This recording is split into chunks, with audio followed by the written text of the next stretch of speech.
Circule en auto, à pied ou à vélo, on le remarque, beaucoup de rues sont en très mauvais état, un peu partout au Québec. D'ailleurs, je m'en venais tout à l'heure avec ma trottinette. Là, ceux qui me connaissent savent là, que je suis un grand partisan de la trottinette. Et en tournant le coin Saint-Joseph-Papineau, j'ai remarqué un trou, là, mais limite, j'ai eu envie de m'arrêter puis de me mettre dedans. Genre, je pense que ça, peut-être pas au genou, mais vous comprenez ce que je veux dire. Le trou était tellement profond, ça avait pas de maudit bon sens. Le Journal de Montréal présente ce matin, puis dans les derniers jours et les prochains jours, là, un dossier sur nos rues en déroute. Pour en parler, je reçois ma collègue, la journaliste Anouk Lebel. Bonjour Anouk. Bonjour. Merci d'être avec nous. Donc peut-être déjà vous avez fait appel aux lecteurs, aux auditeurs là, pour qu'ils nous un peu dénoncent ou qu'ils nous partagent là, évidemment là où c'était le pire. Peux-tu peut-être nous dire là, ce que vous avez reçu jusqu'ici? Bien, on a reçu vraiment plein de photos. Puis là, vous le mentionnez, il y a des rues qui sont dans un piteux état. Ici, à Montréal, là, on a juste à faire quelques mètres pour les trouver. Donc, on a reçu, évidemment, des rues à Montréal. Donc, on a reçu des photos, entre autres, de la rue Ontario, du boulevard Saint-Joseph. Donc, ça paie vraiment pas de mine, là. On voit les rues patchées, repatchées. Sur la rue Ontario, on a reçu une photo de l'asphalte qui est tellement magané qu'on voit à travers des rails qui datent d'une autre époque. Donc, du tramway de 1904. C'est ça, le lecteur qui nous l'a envoyé supposait que c'est l'ancien tramway de Montréal, donc ça serait à vérifier. Mais donc, on en a reçu de partout au Québec, là, pas juste à Montréal, des plus petites municipalités, des Laurentides, de Saint-Jérôme, de Saint-Joseph-du-Lac, des petites rues à Châteauguay, dans la région de Lévis. Donc, on a reçu d'un peu partout. Ce qu'elles ont en commun, c'est qu'elles sont en mauvais état, mais ça se manifeste de différentes façons. Là, on peut le voir sur les photos. Donc, c'est ça, du patchage, des crevasses qui sont profondes, très profondes, des craques qui n'en finissent plus. Donc, c'est à peu près ça qu'on a reçu. C'est comme apparemment, les Inuits là, ont comme 35 mots pour décrire la neige. Là. Les Québécois ont beaucoup de mots, là, manifestement, Anouk, à t'entendre, pour décrire le piètre état de l'asphalte, hein, n'est-ce pas? Il y a carrément une Montréalaise là, qui a témoigné qu'elle avait dû annuler ses vacances à cause d'un nid de poule.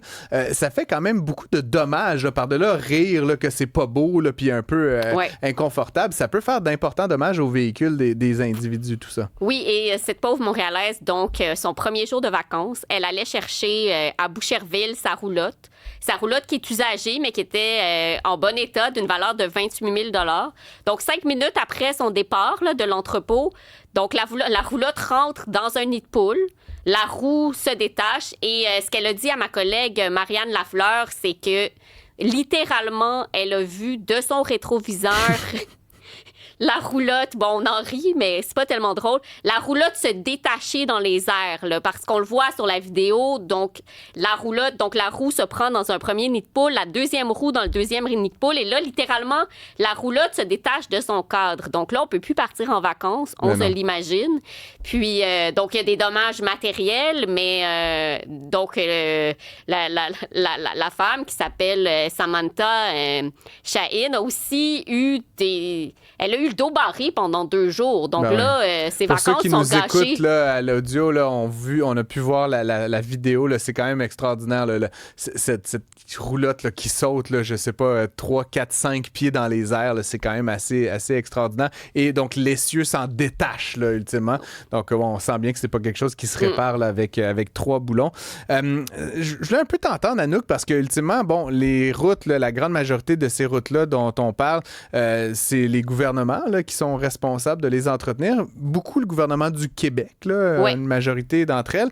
Est-ce qu'on a le sentiment qu'ils ont comme abdiqué? Parce qu'on a le sens que c'est de pire en pire. Là. Puis les tableaux que j'ai pu consulter depuis le début de la semaine montrent là, qu'il y a une détérioration. On n'entretient pas assez rapidement pour la détérioration qui est vécue. C'est une abdication. Qu'est-ce qui se passe à Québec? Là? On a décidé d'abandonner ça, la réfection de la voirie? Mais je dirais pas que c'est une abdication, mais c'est qu'on a tellement de retard à rattraper au Québec. Nos routes sont vieilles, elles sont vétustes, donc on n'a pas investi dans les 20-30 dernières années pour les entretenir. Donc, même si on investit investi, c'est parce que c'est des millions de dollars qu'on investit. Des milliards même. Ouais, des milliards, mais c'est pas assez pour combler le déficit d'entretien. Là. En 2023, la vérificatrice générale parlait de 10 milliards pour combler le déficit d'entretien.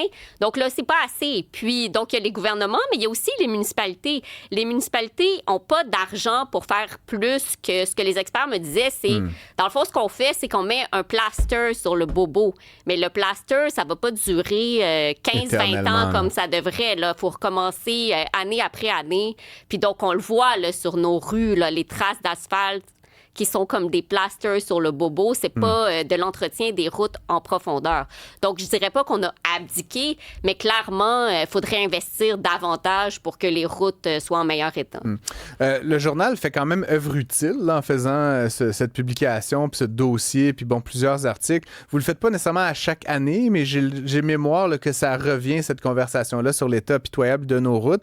Est-ce que les élus réagissent? Est-ce qu'il y a des échanges entre la rédaction du journal, puis je sais pas, Geneviève Guilbeault ou d'autres responsables? Comment est-ce qu'on réagit à ces dossiers-là, outre là, les citoyens qui sont bien fâchés? Est-ce que le politique s'en empare aussi en partie?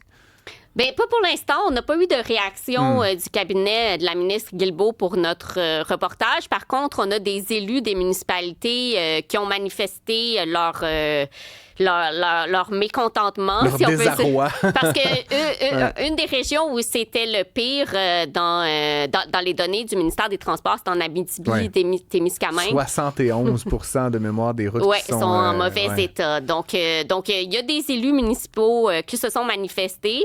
Donc, on va voir si vraiment nos reportages vont faire œuvre utile et peut-être, donc, on va voir davantage peut-être de financement pour faire plus que mettre un plaster sur le bobo. C'est sûr que dans une année électorale, ça donne aussi des armes aux partis d'opposition et à ceux et celles là, qui veulent dénoncer peut-être un sous-investissement chronique en matière d'infrastructure. Anouk Lebel, merci beaucoup. Je rappelle que tu es journaliste au Journal de Montréal. Merci d'avoir fait ce travail, en fait, puis merci d'être venu nous en parler à l'émission. Bien, merci à vous. Puis il est toujours temps pour nous envoyer des photos. Si vous jugez que votre rue est la pire du Québec et qu'elle n'est pas dans le dossier, il n'est jamais trop tard pour nous envoyer des suggestions. Je pense que je vais repasser sur Papineau tantôt, juste envoyer à Anouk une photo. Rappelle-moi l'adresse courriel où on peut vous écrire. C'est scoop@tva.com. Merci beaucoup.